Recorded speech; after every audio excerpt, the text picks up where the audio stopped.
That wasn't true in real life, nor was the location true. In actuality, it happened in a basement just outside of Chicago. That's Michael Franzese, former captain in the Colombo family. He's talking about the ending of Casino. You know the ending. 1986. Nicky Santoro beaten with bats and buried in a cornfield. Ace Rothstein back to picking winners, untouched. Credits. Here's how we know he's right. Chicago, July 2007. A federal courtroom, 12 years after the movie. A man who has admitted to 14 murders takes the stand and describes a basement near O'Hare, and what happened in it to the man the movie called Nicky. It was the first time a man who'd been in that basement said, under oath, how the story actually ended. It wasn't a cornfield, and Nicky wasn't the only ending the movie got wrong. The man the movie lets walk away clean had a secret that didn't come out until a year after the trial. For the mob, it was worse than the basement. What Casino couldn't show you is that some of the people in this story were already talking to the FBI while it was happening. One of them later helped Scorsese make the film. So here's the job. By the end of this, count how many of them were talking to the FBI. Las Vegas, 1995. A film set. The technical consultant on Casino came to work every day for 4 months with a personal bodyguard. He needed one. His name was Frank Culotta, Tony Spilotto's oldest friend, the lead thief of his Vegas crew, and since July of 1982, a government witness. 300 crimes and 4 murders by his own admission, and then the witness stand against the man he'd grown up with. By the time Scorsese called, the men he'd testified against were out or dead or waiting. That's the first one. Count him. Now how he got there. It starts with a lawyer. In the early 90s, Nicholas Pileggi, the man who wrote Goodfellas, went to a speaking engagement in California and met Oscar Goodman. Goodman was the mob's lawyer in Las Vegas. He'd represented Frank Rosenthal for 20 years. He'd represented Tony Spilotto. On occasion, he'd represented Rosenthal's wife, Jerry. The two men drove back to Vegas together, and somewhere on that road, Goodman offered Pileggi something he couldn't have got on his own. An introduction to Rosenthal. Rosenthal talked. By Goodman's own account, he opened up to the writer in ways he'd never opened up to his own attorney. Those conversations became the book, and the book became Robert De Niro's Ace. Meticulous, controlled, a man who ran 4 casinos and dressed for all of them. Decades later, asked what still bothered him about the movie, it wasn't the mob or the bomb or the FBI. It was a scene where the movie has him juggling on his own television show. He never juggled. He said it made him look foolish. Hold on to that. A man that careful about his image, telling a writer everything. Almost everything. Asked in 2006 why he never snitched, he said it came down to style. Rosenthal was Pileggi's first source. Culotta was the second, and when Scorsese came to shoot the film, he hired him. So a government witness stood on a movie set next to Frank Vincent, who was playing him as Frankie, and told him how it really went. There's a killing in the film. A man shot in his own home and dumped in his own pool. Scorsese asked Culotta how the real one had gone. Culotta was the man who'd done it. So he showed him, and Scorsese put him in the picture. Standing beside the actor playing Nicky's loyal lieutenant, correcting the aim, was the man who'd put Nicky in a courtroom. Universal's lawyers changed every name, not based on a true story, adapted from. Chicago is never said out loud in 3 hours. It's back home. Rosenthal was alive, and he sued people, and the book wasn't out yet when the cameras rolled. He saw a rough cut once. Not all of them talked the same way. Some flipped and took the stand. Some took the stand under legal pressure, and one of them volunteered in secret for years and never told anyone. To understand what the film couldn't say, you need what actually happened. Not the film's version. Theirs. Sammy Gravano calls Casino the story of how the mafia built Las Vegas and lost it. This is how they built it. So, 1974. In April, a San Diego real estate man named Alan Glick formed a company called Argent. That August, it borrowed $62 million from the Teamsters Central States Pension Fund and bought the Stardust and the Fremont, and soon the Hacienda and the Marina with them. The loan was arranged through Milwaukee, and Milwaukee insisted Glick hire one man to run the floors. Frank Rosenthal ran all four. The film gives him one. He never held a gaming license for any of them, so every time the state came near him, he changed his title. Food and Beverage Director. Entertainment Director. It didn't matter what the card said. Cash came off the top before it was counted, went into a case, and went to Kansas City, where the bosses of 4 families split it. Glick's position, then and later under oath, was that he didn't know who his partners were until they told him. The enforcer arrived to protect all of it. Tony Spilotro, the real Nicky, 5'2", sent out from Chicago in 1971 to watch the outfit's money. What he actually did was build his own crew, run his own burglaries, and make his own headlines, until, in December of 1979, the state put him in the Black Book, the list of men who couldn't set foot in a Nevada casino. Now the part of the film you probably laughed at. Piscano, the Kansas City underboss who writes everything down. He was real. His name was Carl DeLuna. In late 1978, the FBI put a microphone in the home of a relative of Nick Civella, the Kansas City boss, and recorded 6 hours of men talking about the skim. And on the 14th of February, 1979, agents went through DeLuna's house and found, hidden in the basement, page after page of notes. Trips, dates, amounts, nicknames. With the tapes, those pages tied 4 crime families to 4 casinos. The film gives you a grocery list. The real thing was worse for them. It was the ledger of a conspiracy, kept by a conspirator. The 4th of October, 1982. Tony Roma's on East Sahara. Frank Rosenthal walks out to his Cadillac after dinner and turns the key. The film's version is close.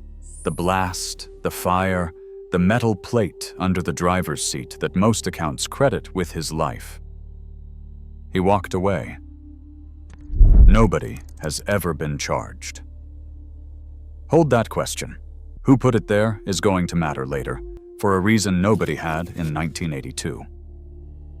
5 weeks after the bomb, Jerry Rosenthal, the film's Ginger, was found collapsed in a Los Angeles motel. She was 46. The film got that ending right. 3 months before the bomb, in July, Nicky's best friend had already flipped. Then the government came for the machine. In September of 1983, a grand jury in Kansas City indicted 15 men. Spilotro's case was cut off and tried separately. 2 years later, the trial opened, and in November, the government's key witness took the stand under a grant of immunity. Alan Glick, the film's Philip Green. 3 days on the stand. The same man who, years earlier, had stood up as a character witness for Rosenthal at his licensing hearing. He told the jury that in April 1978, Carl DeLuna had read him the names and ages of his sons off a piece of paper, and told him that if he didn't sell his casinos, they'd be killed one at a time. DeLuna, sitting in that courtroom, pleaded guilty that same week. In January 1986, guilty. That's the convictions montage in the film. Joe Aiuppa and Jackie Cerrone, the two men who ran Chicago, got 28 years each. Their lawyers pointed out that at their age, anything over 5 was life. 15 men indicted. The man who ran the Skim, who ran all 4 casinos, was not one of them. Nobody could explain why. Some of his own side had guessed. Back in 1978, the Kansas City mob's man at the Tropicana had been caught on a wiretap, calling Rosenthal a snitch who'd bite the hand that fed him. Nobody acted on it. Leave it there. In June of 1986, Tony Spilotro and his brother Michael drove away from Tony's townhouse in Oak Park and didn't come back. A little over a week later, a farmer in Indiana found a soft patch in his cornfield. And that's where the film stops. The boss is in prison, Nicky in the ground, Ace at a desk in San Diego, untouched, telling you the corporations took over the town. That's how the film says they lost it. It's 1986, and the film could only show you what was public in 1995. The record had 22 years left, and every year of it made the same point. It wasn't the killing the film got wrong. It was who was already lying to everyone else in the room. March 13th, 2007, 2:30 in the morning. Las Vegas Boulevard. A countdown. Fireworks. 428 pounds of explosives, and a 32-story tower folds into its own footprint, the tallest building the Strip had ever brought down. The Tangiers is the casino in the movie, but it's actually based on the Stardust. That's Gravano, former Gambino underboss. Since the movie came out, the Stardust had kept its lights on. That night they went off for good. The building at the center of the film's world, erased. 3 months later, in Chicago, the trial that would rewrite the film's ending opened. It had started, of all things, with a letter. Here's a fourth way to talk. This man wasn't saving himself, and nobody subpoenaed him. In the summer of 1998, Frank Calabrese Jr., serving a federal sentence in Michigan, wrote to the FBI. He wanted to help put his father in prison. Frank Calabrese Sr. was an outfit loan shark and a killer, and his son went on to wear a wire on him inside the prison yard. Operation Family Secrets begins with a son recording his father. Nothing in the film's world of loyalty predicts that. Nick Calabrese would be next. Not by choice. The Spilotro bodies were never supposed to be found. For 20 years, that worked. Nobody was ever going to prove who had been in that basement. Then this. The man blamed for the burial, John Feccarotta, was shot dead in Chicago 3 months after the Spilotros by Frank Calabrese Sr.'s brother, Nick. Nick left a bloody glove behind at the scene. Years later, the DNA from that killing gave the FBI Nick Calabrese. And Nick Calabrese had been in the basement in Bensonville. The grave in the film's last scene became evidence against the men who dug it. The film's convictions montage ended in 1986. The indictments that finally reached the Spilotro murders came 19 years later. In the spring of 2005, the indictment came down. 14 defendants, 18 murders. The Spilotro brothers among them. The United States Attorney said it put a hit on the mob. Joey Lombardo, the clown, the Capo Spilotro had answered to in Chicago, was gone before the doors were kicked. He'd been in prison when the brothers were killed and was never charged with it. The government wanted him for a murder more than 30 years old. He stayed gone for more than 8 months. The man who ended it had nothing to do with the FBI's usual methods. He was family. An abscessed tooth ended it. After hours. A dentist in Park Ridge, Illinois, brings a patient up through the elevator from the basement so nobody sees him cross the lobby. Heavy beard, a Band-Aid across the nose. The dentist is Dr. Patrick Spilotro, Tony's older brother. He'd been Lombardo's dentist for years. He was the dentist of a lot of men like Lombardo and their wives. He asked, again, about his brothers. He'd asked before, and Lombardo had always said he didn't know the details, and that it wouldn't have happened if he'd been out of prison at the time. This time, in the chair, Lombardo gave him something different. When you get an order, you follow it. If you don't, you go too. Lombardo made a second appointment. Patrick Spilotro made a phone call. Friday the 13th of January, 2006. 8:10 in the evening. Elmwood Park, Illinois. Agents pulled a bearded 77-year-old out of a car with $3,000 in his pocket. Now the basement. Nancy Spilotro would remember her husband as a man who stayed home most nights and played cards. That's the man who left the house on a Saturday afternoon in June of 1986.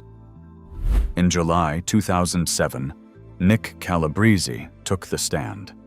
14 murders by his own count. He told the jury he was a killer, not a serial killer, and let them decide what the difference was. Then he described how it was supposed to happen first. By his account, a team that included him had been sent to Las Vegas to kill Spilotro there, with explosives or a silenced machine gun, and had cased 2 locations: Spilotro's house and his lawyer's office. Oscar Goodman's office. That plan was scrapped. Then came the day itself.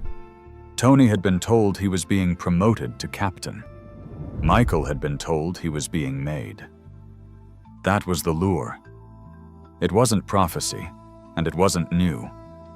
It was an old mob trick that had shown up before, in a different city, for a different family. 7 years earlier.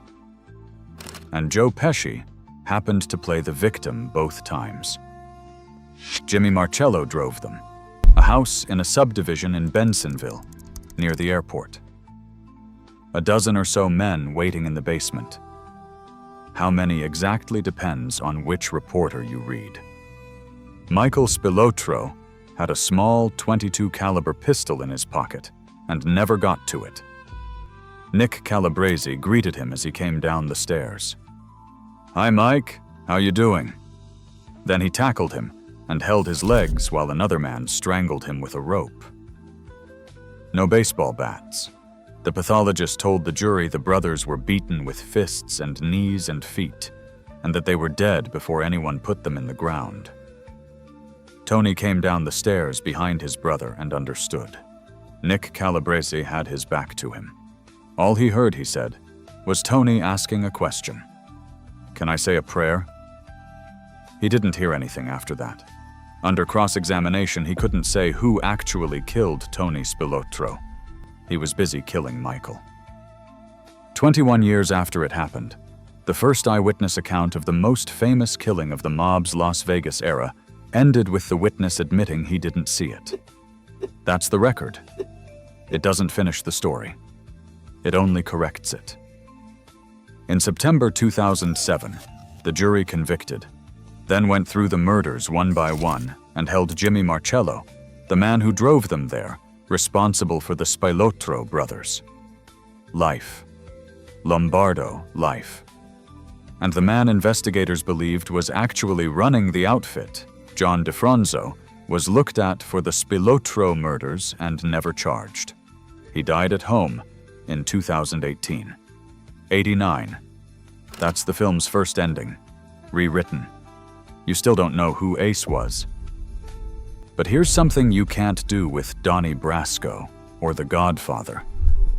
The men Casino was about were alive to watch it. And they reviewed it, including Ace. Frank Rosenthal lived in Miami Beach and ran a website with his name on it. He gave the film a grade. A mixed bag, he called it. The characters were well played. The timelines were off. It was, in his phrase, a fact-based snapshot. He thought Pileggi understood the people better than Scorsese did. And the scene that still bothered him, years later, was the juggling. Not the bomb. The juggling. He was asked, in the same interview, how he felt when they found Spilotro in the cornfield. He said he was glad he wasn't asked to be a pallbearer. Nancy Spilotro didn't review it. She dismissed it. They did it behind my back, she said, and the man on screen wasn't the husband who stayed home and played cards. Her word for the movie was baloney. The consultant made a living out of it.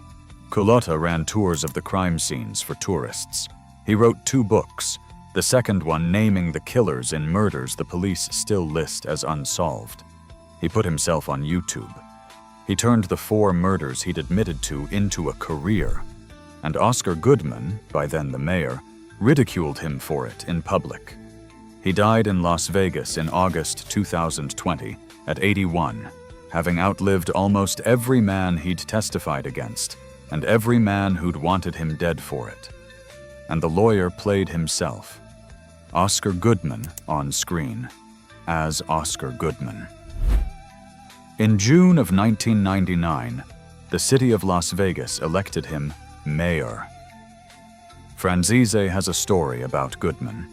He knew the mob life really well. One thing I have to say about Oscar, he will not represent an informant or anybody that cooperated with the government. He doesn't like them, doesn't like informants. He makes it very well known. That was the rule. Everybody in that world knew it.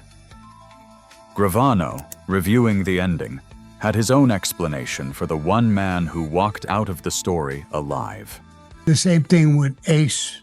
Bosses wanted to kill him. He got a little lucky, and I guess they gave him a pass and let him go live his life some fucking where. And luck. A pass. Rosenthal's own explanation, in that 2006 interview, was that he'd earned it by keeping his mouth shut. It all came down to style. I never talked about or testified against anyone, and never will. An attempt on his life hadn't changed that, he said. He had no regrets. On the 13th of October, 2008, Frank Rosenthal died in his condominium in Miami Beach. A heart attack. He was 79. The man who'd walked out of a burning Cadillac died of his heart. 17 days. On the 30th of October, 2008, Jane Ann Morrison, a columnist at the Las Vegas Review-Journal, published a piece under a headline that used the mob's own word for it. You may have guessed by now that he'd been talking. What nobody outside the Bureau had, until 3 former law enforcement sources gave it to her now that he was safely dead, was the shape of it, not a late-life deal. Top echelon, the FBI's phrase for a source with direct access to the bosses. A code name, Achilles, and a start date. It had begun before the bomb. Read that with the film in your head. The car at Tony Roma's goes up in October 1982. According to these sources, the man inside it was already talking to the FBI. After the blast, the Bureau offered him witness protection. He turned it down, told a Chicago paper it wasn't his style, left Vegas in 1983, and spent the next 25 years telling anyone who asked that he'd never talked. Morrison's column answered him in one sentence. He may not have testified, but he definitely talked. One caution, and it's the honest one. The FBI has never confirmed it. Everything here rests on Morrison's 3 sources, so the word is reported, not proven. Reported by 3 people in a position to know, 17 days after the only man who could sue over it was buried. Now Goodman. The same column opened with him. Back when he was the mob's lawyer in town, Oscar Goodman insisted he didn't represent snitches. He represented Frank Rosenthal for decades, whether he knew it or not. And there's a story he told John L. Smith, the Review-Journal's mob writer, years before any of this came out. Nick Civella, the Kansas City boss, was Goodman's client too. Civella called him once and asked whether Rosenthal was crazy. Crazy was the code. It meant, can he be trusted? Goodman said no, he didn't think Rosenthal was crazy. Goodman said later that if he'd answered the other way, Rosenthal would have been killed, and that he'd apparently saved the man's life without knowing what he was saving. The lawyer who wouldn't represent informants kept the informant alive. Now go back to the Kansas City trial. 15 men indicted, and the man who ran the skim wasn't one of them. Nobody could explain why he was never charged. Now, at least, there was an explanation that fit. It was the same one his own side had reached on a wiretap in 1978, and nobody had acted on. And the ending the film got most wrong is the last scene. Ace at his desk, back to picking winners, the survivor. Not because he died, because of how he lived. Which reopens the bomb. The film leaves it on Nicky and lets you assume. The record never solved it. Spilotro's known killings were shootings, not explosives, and bombs, as investigators saw it, were a Midwest habit. The Milwaukee boss who'd arranged the Teamsters loan, Frank Balistrieri, was known at home as the Mad Bomber, and in the weeks before the car went up, investigators reportedly had him on tape blaming Rosenthal for the heat. Nobody was ever charged. And once you know the man in that car was, reportedly, an FBI source, the list of people with a reason gets longer, not shorter. It's still open. It's going to stay open. So count. Ace was talking. Frankie was talking. Green was talking. Nicky never did. One more. The dentist who made the phone call had been an FBI informant for decades. Patrick Spilotro began cooperating after the June 1986 call, reporting that his brothers hadn't come home. And he kept going for 20 years. He wore a wire for the government when the occasion called for it. He'd promised his mother he'd find out who did it. In 2009, he told the judge that the deaths of his brothers weren't what defined his family. Family was. Even Nicky's family was wearing a wire. For the other side. Nancy called the film baloney. Her brother-in-law spent those same years carrying a microphone into rooms with the men who'd done it. Both of those things were true at once, in the same family, and neither of them is in the movie. The men who corrected the film's ending are gone now. Nick Calabrese, the only man from that basement who ever described it, died in 2023. Patrick Spilotro died the year before. Joey Lombardo died in federal prison. Frank Calabrese Sr. died there too, put there by his son and his brother. Alan Glick outlived almost all of them. The witnesses are gone. The ending they gave is the one that stands. Pileggi's book ends on Frank Colotta. We were given paradise on earth, but we fucked it all up. The film split his sentence in two. Paradise on earth is the first thing Ace says.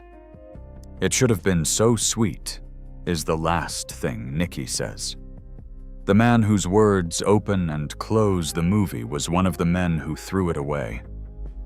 And one of the men who talked. 2012, downtown Las Vegas. The old federal courthouse on Stewart Avenue. In this courtroom, in November 1950, the Kefauver hearings put the mob's Las Vegas on television. In this courtroom, in 1967, a young defense lawyer from Philadelphia won his first case in Nevada and, by his own telling, walked outside and threw up on the steps. In 2012, that lawyer, after more than a decade as mayor, stood in the same room and opened the Mob Museum. A museum to the men he defended. A few miles south, The lot where the Stardust stood sat empty for the better part of a decade after the implosion. What finally went up on it, in 2021, was a corporate resort with a foreign owner and a hotel tower taller than the one they'd blown down. The film's closing narration said the corporations took over the town. On that lot, it took until 2021. The mob's lawyer became the mayor, and the mayor became the curator. The movie ended in 1986. The real ending arrived in 2007 in a basement under oath. And a year later came the part that changed what that ending meant. The one man from inside it still standing is the one who played himself.